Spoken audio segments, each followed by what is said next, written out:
কৈছো বুজিলে হা কাৰ চামচা কৰিবলৈ আপুনি আহিছে হা কি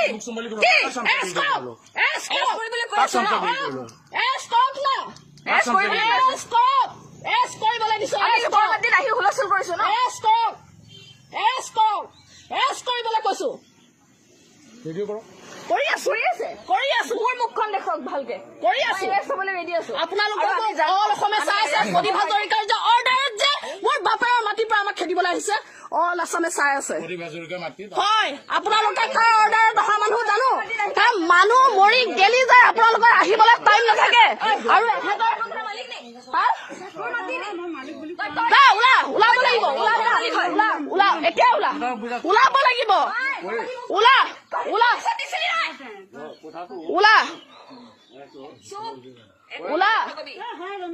ওলাব লাগিব ইয়াৰ পৰা কোনে ৰখাই তহঁতক চাম তহঁতৰ মালিককো মাত ইয়াত কোন মাত চবকে মাত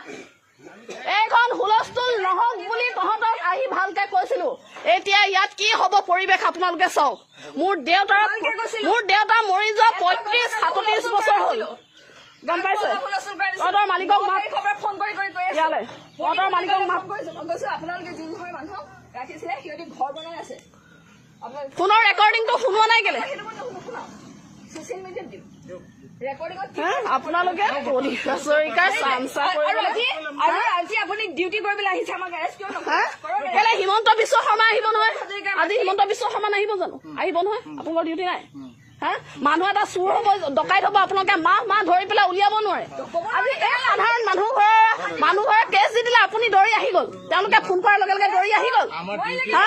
আপুনি শুনক এইবাৰ পক্কা চবুত লৈ পেলাই আহিব ইয়ালে এই কেম্পাছৰ ভিতৰলে পক্কা চবুত লৈ পেলাই আহিব এই কেম্পাছৰ ভিতৰলে মই কৈছো আপোনালোকক কৈছো মুঠতে পক্কা চবুত লৈ আহিব এইডোখৰ কাৰ মাটি হয় চাবিত কৰিবৰ কাৰণে প্ৰতিভা হাজৰিকা XYZ আছে প্ৰতিভা হাজৰিকা আজি এইটো কাম কৰক বুলিয়ে বিচাৰি আছিলো ভগৱানে গুৰ মাৰি গংগাত পেলাই দিলে আজি আমাৰ পৰিয়ালটো গম পায়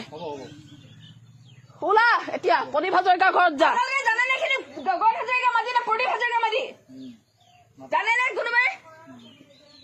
মদন ক'ত গ'ল নাটক নহয় আপুনি কেলে পলাইছে থাকক না আৰু অলপ দেৰি হা প্ৰতিভা হাজৰিকাই পঠিয়াইছিলে খেদিবৰ কাৰণে আমাক পঠিয়াইছিলে আমাৰ বাপেৰৰ মাটিৰ পৰা এয়া প্ৰতিভা হাজৰিকাই পঠিয়াইছিলে খেদিবলৈ ইয়াৰ পৰা হা প্ৰতিভা হাজৰিকাই খেদিবলৈ পঠিয়াইছিলে আমাক আমাৰ